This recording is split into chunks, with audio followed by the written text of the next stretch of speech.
inspirational wisdom all week long. We spread joy all over the Democratic National Convention, and she's taking you along for the ride. Plus, Trump under fire. The outrage over Donald's appeal to Russian hackers. And is it time for parents to stop apologizing for bringing their kids on a plane? See where the co-hosts land on this one.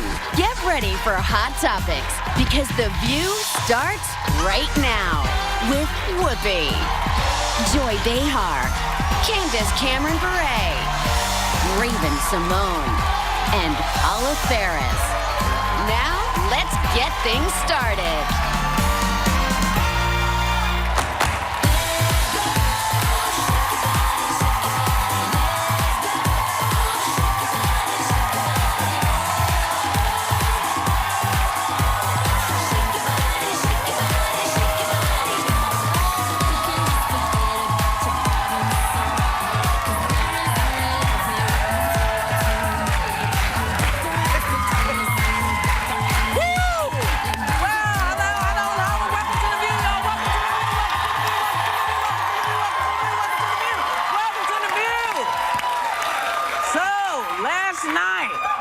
Last night was night 3 at the DNC, and the President of the United States brought the House down with his powerful endorsement of Hillary Clinton. Take a look. There has never been a man or a woman, not me, not Bill, nobody, more qualified than Hillary Clinton to serve as President of the United States of America. I hope you don't mind, Bill, but I was just telling the truth, man. Loved it. That might have been my favorite part of the speech, because when Bill Clinton was giving his speech, and he said at one point during his speech that someone had said maybe we elected the wrong Clinton in reference to another office, I was waiting and waiting for him to say she's actually better, and then he said it last night, and I was like, oh. The speech just was so fantastic. I actually loved when people started booing about Trump, and he said, don't boo, vote. And I was like, there you go, boo. The guy is generous, you know. That's what he exudes, is this generosity of spirit. He could have used the time to tout his legacy, to talk about all the things he's done, but instead, he was there for Hillary. And of course, you know, let's be real, it is his legacy also, if she continues to do what he's been doing. It is, but it's also the idea that, listen, coming from where she's coming from right now, she is more ready than I was, than Bill was, because she's had many more hats. That's right. Going into this. So he's, he's talking truth. And also, you know, it's like, it's your turn. That's what I found. He was like, okay, it's your turn. Well, she's also your turn. It struck me that he said she's been in the rooms when these important decisions have been made, so she sees what the process is. And what also struck me was his speech could have been a Republican speech, because Republicans are supposed to be the party of Lincoln, right? And Republicans are about family values. He even talked about Reagan. He quoted Reagan in his speech.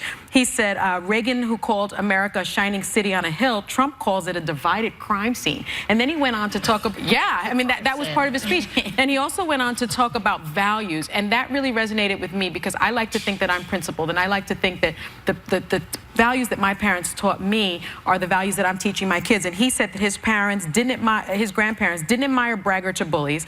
They didn't respect mean-spiritedness. Instead, they valued traits like honesty, hard work, kindness, courtesy, humility, responsibility, and helping each other out. Who can't get on board with that? Lots of people. Lots of people.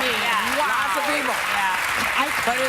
I think this is what he does really, really well. And I think, you know, it was interesting to me that he quoted Reagan, because I saw it as an outreach opportunity. And I saw him numerous times in the speech speaking to people like me who have said, I can't vote for Donald Trump. And I think he was trying to appeal to us and quote Ronald Reagan and quote this sense of optimism looking forward. Now, of course, Did he get you? Did he get you? Not for Hillary, but, you know. But I would vote for him. One of the reasons he's being optimistic, remember, though, is because it is his legacy. He's coming off of 8 years, and he can't be pessimistic about his own policies. So, of course, you know that. But I think there was an effort to kind of bring people together. And for me, he and Ronald Reagan are probably two of the best politicians in terms of delivery that we've seen in our country's history. So it was a nice parallel for him to acknowledge him. John Kennedy was good too. And LBJ, you know, he didn't play. Yeah. Another outreach, and I don't know if you noticed this, Jedediah's speech when he was referring to the Republican National Convention, and he said it wasn't particularly conservative either. He was almost saying, forever we've been Democrats and Republicans. This year it's something, or this campaign, it's something different. There's like Trump and then Democrats and Republicans. So I think that was an interesting distinction to me as well. I feel like he was demanding more from both sides. I think that was him calling out Republicans, because I do think President Obama is someone who can respect a certain type of Republican. I think he probably sits at home and can respect Ronald Reagan. Ronald Reagan was a guy who reached across the aisle. He was charismatic.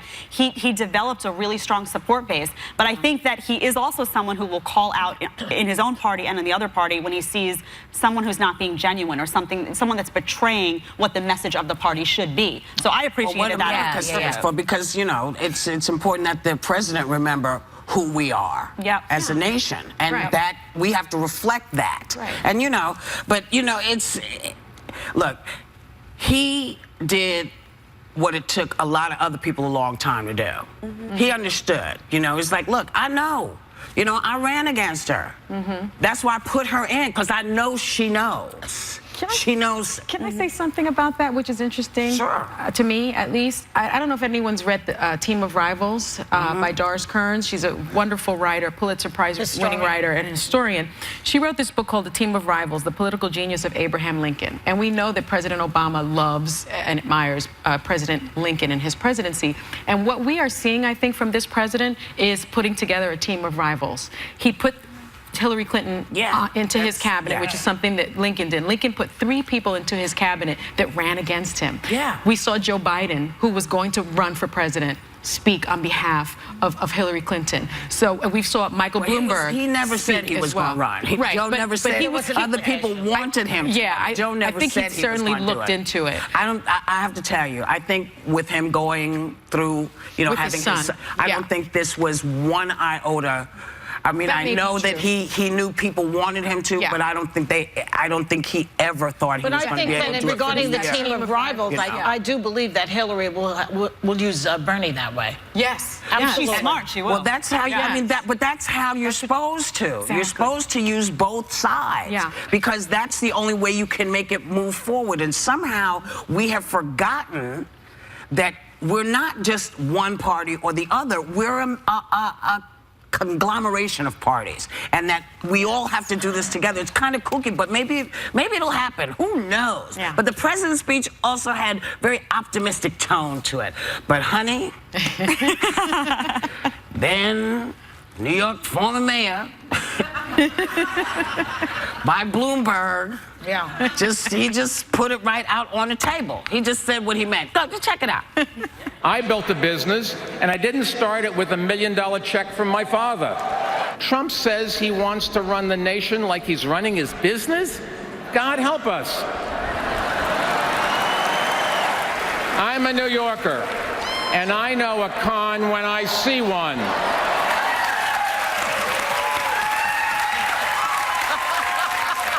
I mean, it was a brilliant attack made by a billionaire equal, you know, and it's like, okay, so did he wait too long to speak out? Has he been speaking out enough for everybody? That's the question. I think he regrets that he didn't run for president, maybe, but I don't know. He has, but you know, he's a real billionaire. There's solid money there. Trump, we still don't see his tax returns, so we don't know if that's real money or monopoly money that he's talking about. We don't know. But I thought it was extremely effective coming from a successful business person who's a billionaire, who made his own way. And remember, this is someone who was a Democrat, who turned Republican, who's now an independent. So I think his message can resonate with people across party lines. And I think what's also important is that he has experience, because he ran New York City. So he's someone that I think people believe. Well, you know, I was saying in the meeting, Chuck Todd this morning on MSNBC was saying that the people who are voting for Trump, and there is a nice chunk of them, they have not had success in the past 8, probably 16 years with this economy the way it is. So why would they want to vote for someone who is part of that lack of success. But that is what Hillary is up against. Which lack of success? Because again, I remember the end of Bush. I'm sorry, my 401k was taking a dump, and you know, on the railroad tracks. There was, I mean, but these there people, was nothing. their 401s took as you say, a dump then, but they continued to. So they still have not been able to catch up. And the technology revolution has been not kind to them. But again, why? So you'd rather, instead of keep going forward, you want to stop? Because to me, what happened 8 years ago at the end of that was, I didn't understand it. Everything was teetering on the brink of annihilation. Of disaster. Of disaster. Yes. So the fact that it was a disaster 8 years ago, and it's not as much of a disaster. Well, yeah, I don't get it. Yeah, but hold up.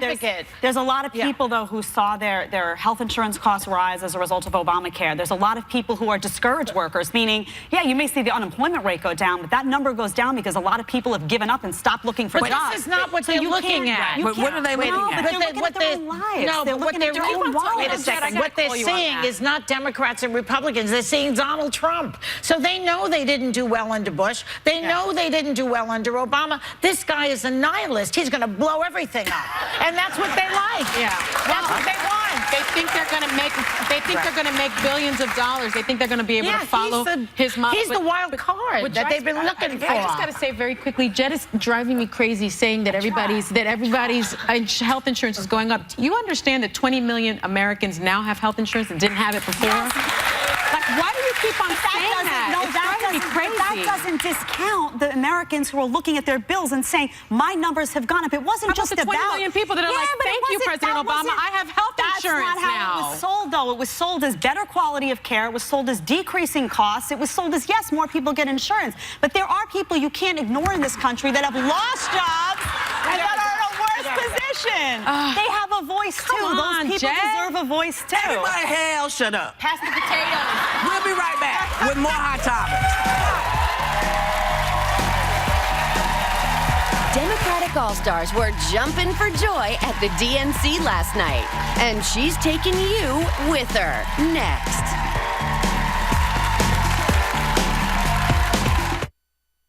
So Sonny shared this. I went to see my son at summer camp. There he is.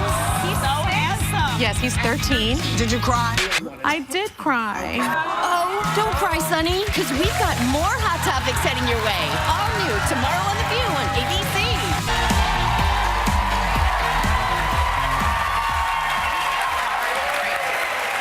So yesterday, Joy headed to Philly after the show. She's not kicking my behind because I didn't go. Yeah, exactly. She's like, you didn't go, but I actually was working. But yesterday, she hit the DNC, and here's what happened to Joy.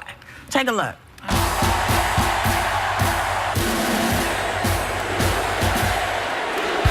We are charged up, fired up, and ready to go. There isn't anything that could dissuade me from knowing that I want this woman to be in charge of our future. Okay, you heard it here from a Miami delegate. I came here for Bernie, and I still support Bernie, but I'm a Democrat, and I'm going to support a Democrat. So are you Hillary supporters? Yeah. Oh. So you're going to vote for Clinton, for Hillary? I will. Well, are you going to take the hat off?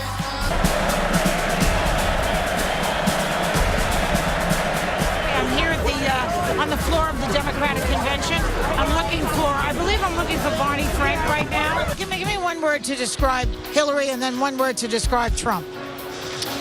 Hillary, effective. Trump, he's preposterous. Trump has no understanding of foreign policy. He doesn't get, having allies. He doesn't understand that utterances from the President of the United States could cause a world war. And I want to tell you, it's scary. Donald Trump has now spoken to Vladimir Putin and said that Putin and the Russians need to hack into the DNC's emails.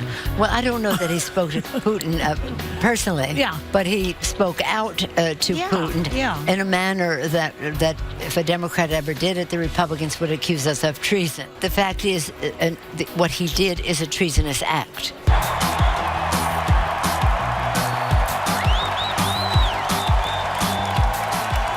Don't you love love the fact that, you know, it's been a long time since you ran for president, but you're still a rock star. Everybody wants to take you away from me, especially your wife. It's my bride. She's the rock star. It's his bride. I have to give him up. Goodbye, Governor. Nice to see you.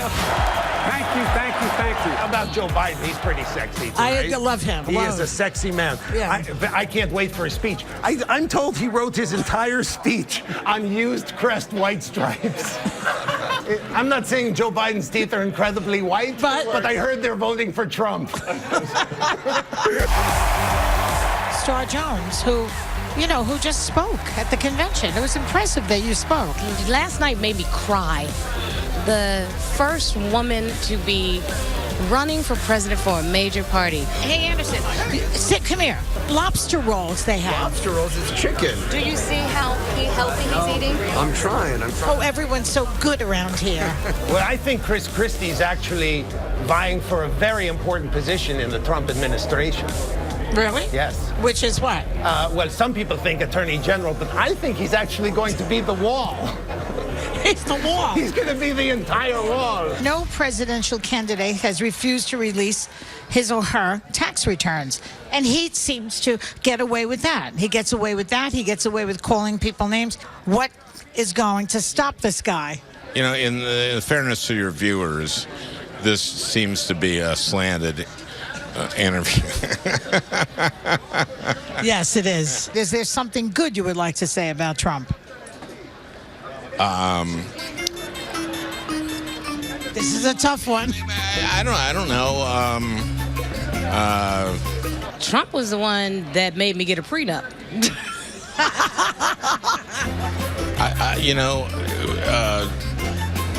Gosh, I like to be able to say good things about people. I do. Hey, well, to be fair, there's nothing I like about him.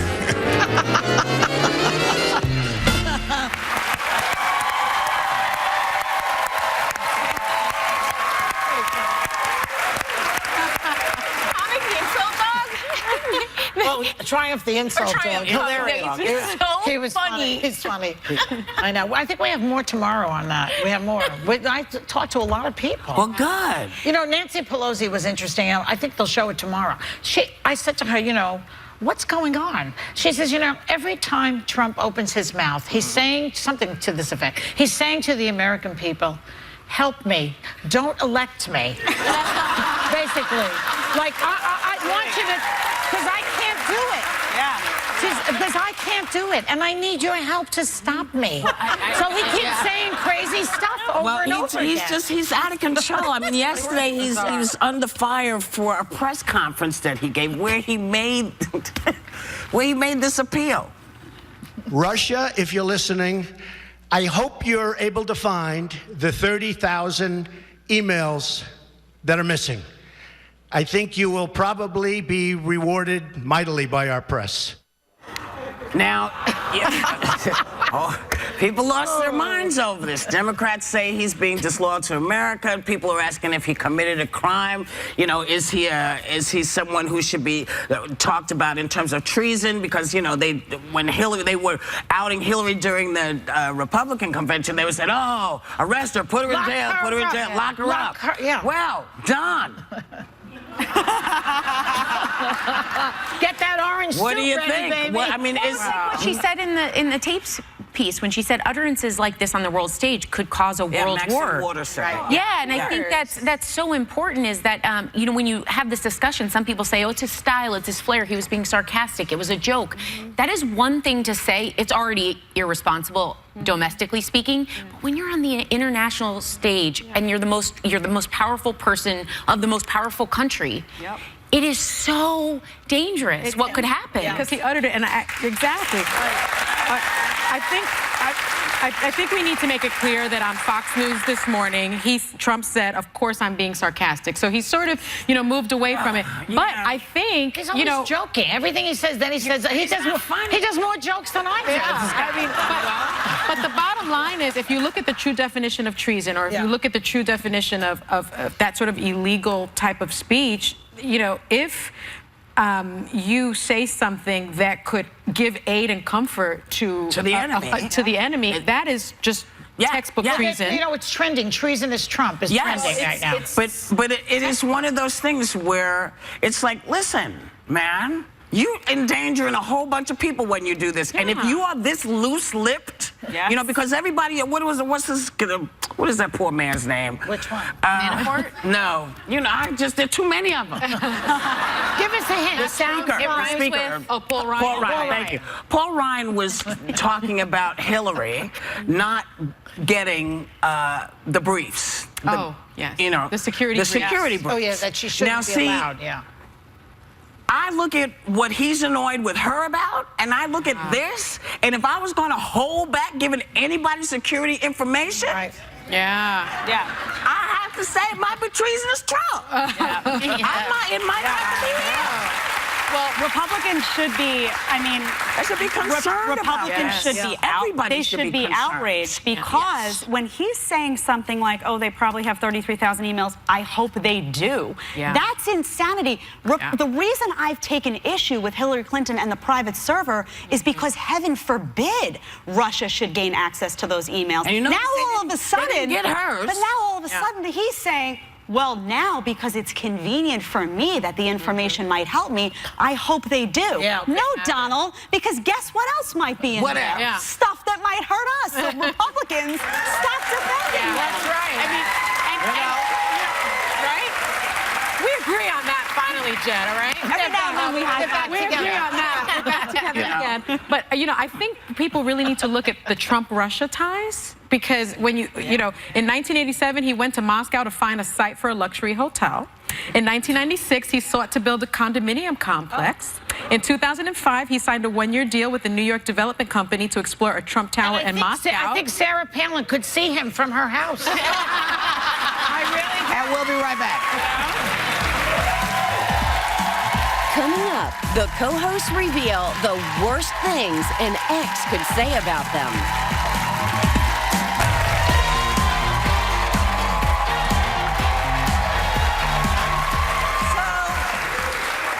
Apparently, there are a lot of teachers in the audience, so this'll give you some pause.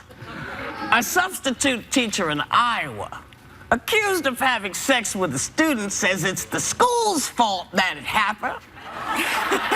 She claims officials knew what was going on for months and turned a blind eye to it.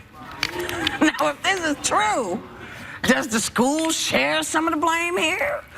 Should the school be arrested too? You could make the case. You could make the case the way the Catholic Church, the hierarchy, allowed the priest, the predatory priests to do their dirty work. And the schools knew about that this was going on, apparently. That's what I read anyway. And they could have done something. They could. So can I ask a really stupid question? Okay. Why didn't she stop herself from doing it? You know the answer to that? The answer is the devil made me do it. Okay. I just was curious because, you know, sometimes I go dumb and I don't realize. I wouldn't go as far as to say it's the school's fault, but if they were aware and let it happen, they definitely need to take some of the responsibility.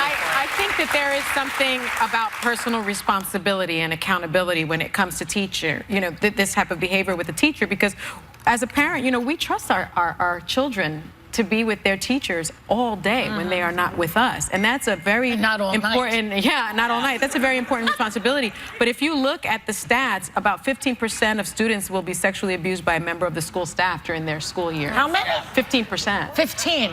And actually, one of my first cases in the child sex crimes unit was a football coach having sex with a student. It was one of my cases in D.C. So it's something that happens often, and by and large, my experience is that a lot of the teachers either blame the environment, blame the school, and say, you know, that the kid was very mature, older. There's a lot to be said about personal accountability. Start putting it on their records, though, because the other problem is a lot a lot of times they'll give them a good recommendation. Let that teacher. That happened. That happened in my high school.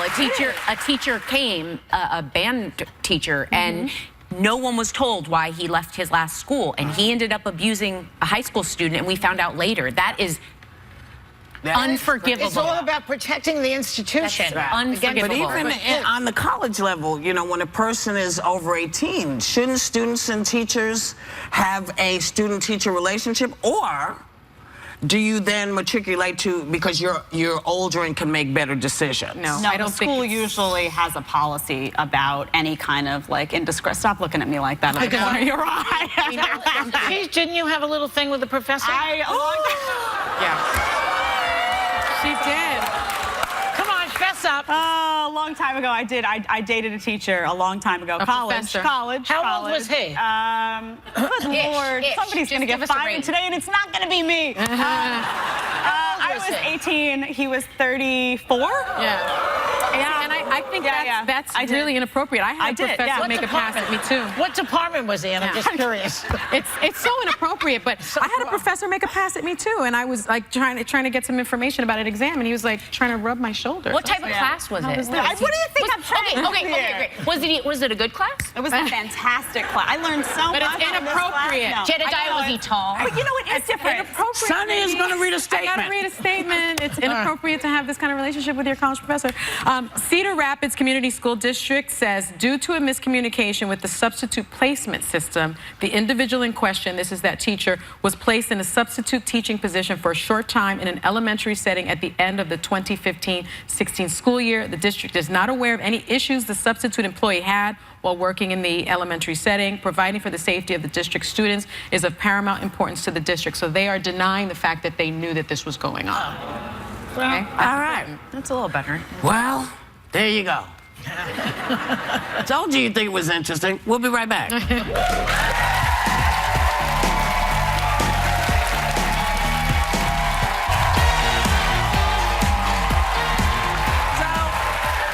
Olympic swimmer Ryan Lochte just told Cosmopolitan magazine that he's had his fair share of bad dates. Down, girls. But he says his worst date was with a woman he was really attracted to online who turned out to be a total dud.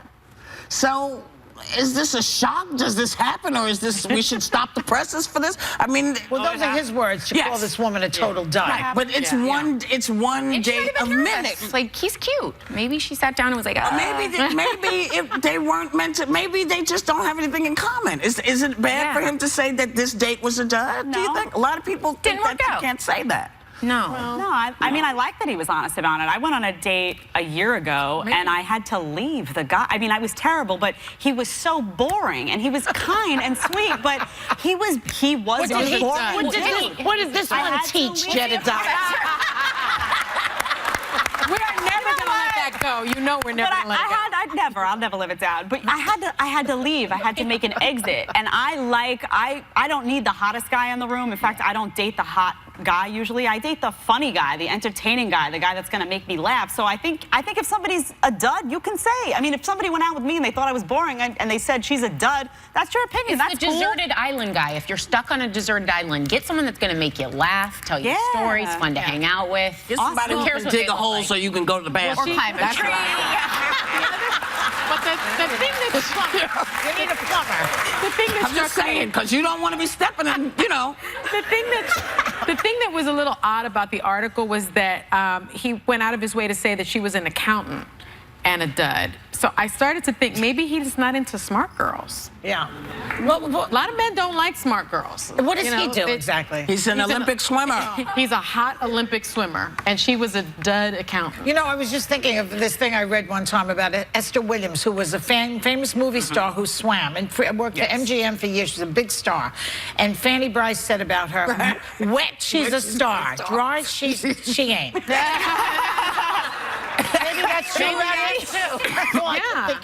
Wet, he's a star. Wet, he's a star. So maybe he's the dud. Maybe he just couldn't. Yeah, right. I mean, maybe he couldn't relate to her. Maybe neither one of them was a dud. Maybe they weren't duds. Maybe it just wasn't for him. It might just, you know, sometimes stuff ain't for everything. Isn't for everybody all the time. It just isn't. Well, but you know, but him being hot doesn't equate anything except that he's, you know, it's like a arm candy. That's all. Yeah. But, you know, it's kind of crazy. You know, everybody has bad dates, I assume.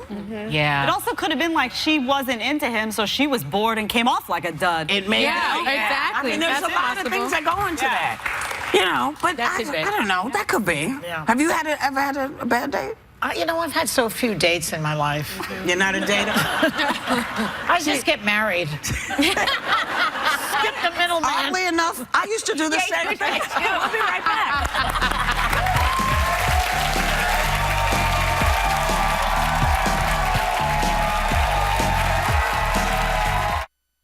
Tomorrow on The View, we're heating up with even more hot topics. And we've got our happy faces on because it's Friday. Plus, we can't wait to hang with Oscar winner Marissa Tomei. TGIF, all new tomorrow on The View on ABC.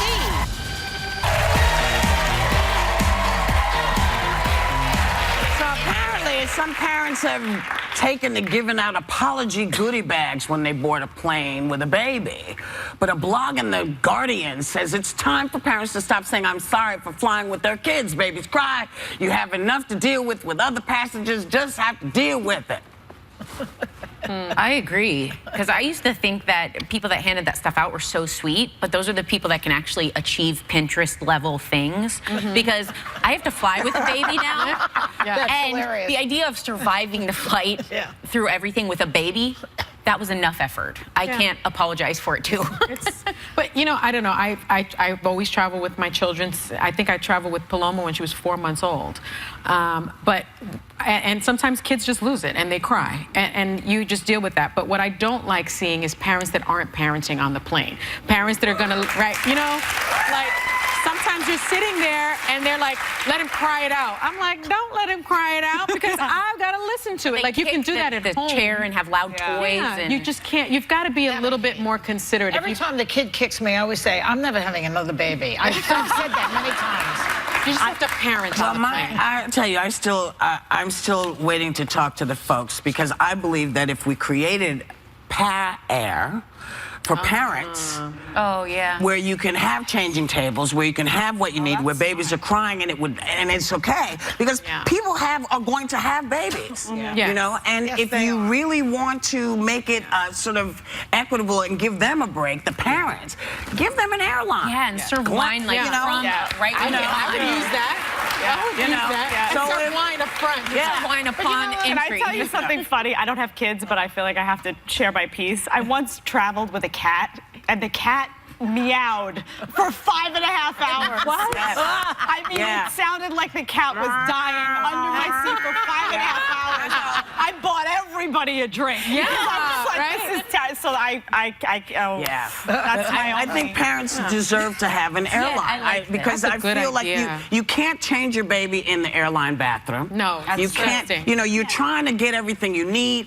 If the stewardesses or stewards have milk, baby milk, that they can also give as they're giving the champagne to the parents who need it. I mean, I just feel like we're such a wealthy country. Why haven't we done this? It just doesn't make any sense to me. And I think going to do that and make it's a great idea.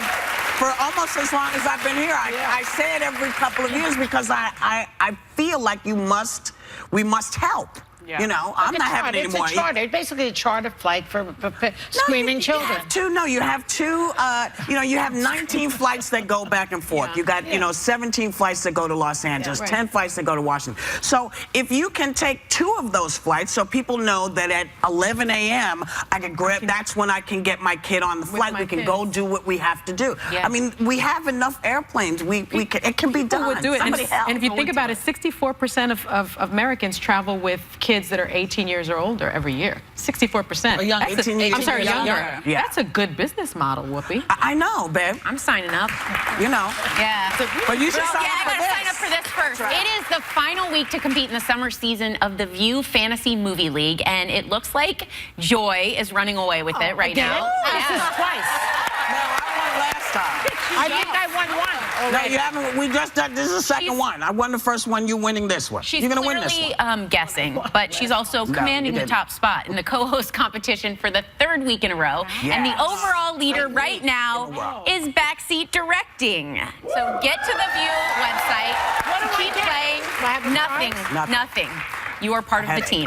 Because the golden ticket winner gets a trip for 2 to New York to see The View. I want that. And the grand prize winner scores a trip for 2 to Hollywood for the premiere of Disney's Pete's Dragon, starring Bryce Dallas Howard and Robert Redford. Plus, a pair of movie tickets every week for a year. That's going to be so good. Yeah, that's an amazing. I like that one. But what was the Lights Out thing? It said it had Lights Out's a movie. That sounds very. While they figure it out, I'll just let you know. We'll be right back.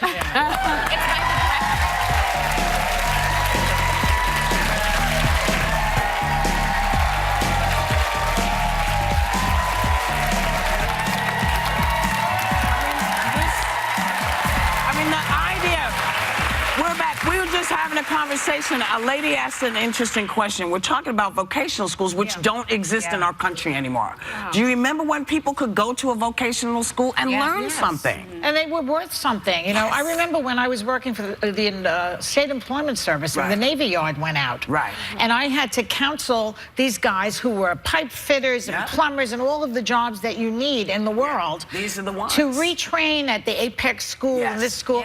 And the state paid for all of it. And, you know, that's what we have to watch out for each other. That's the stuff we need to do. We want to also say to you, thank you for coming, because we're much better when you're in an audience, and it's kind of groovy. Have a great day and take a little time to enjoy whatever view you happen upon. Yeah.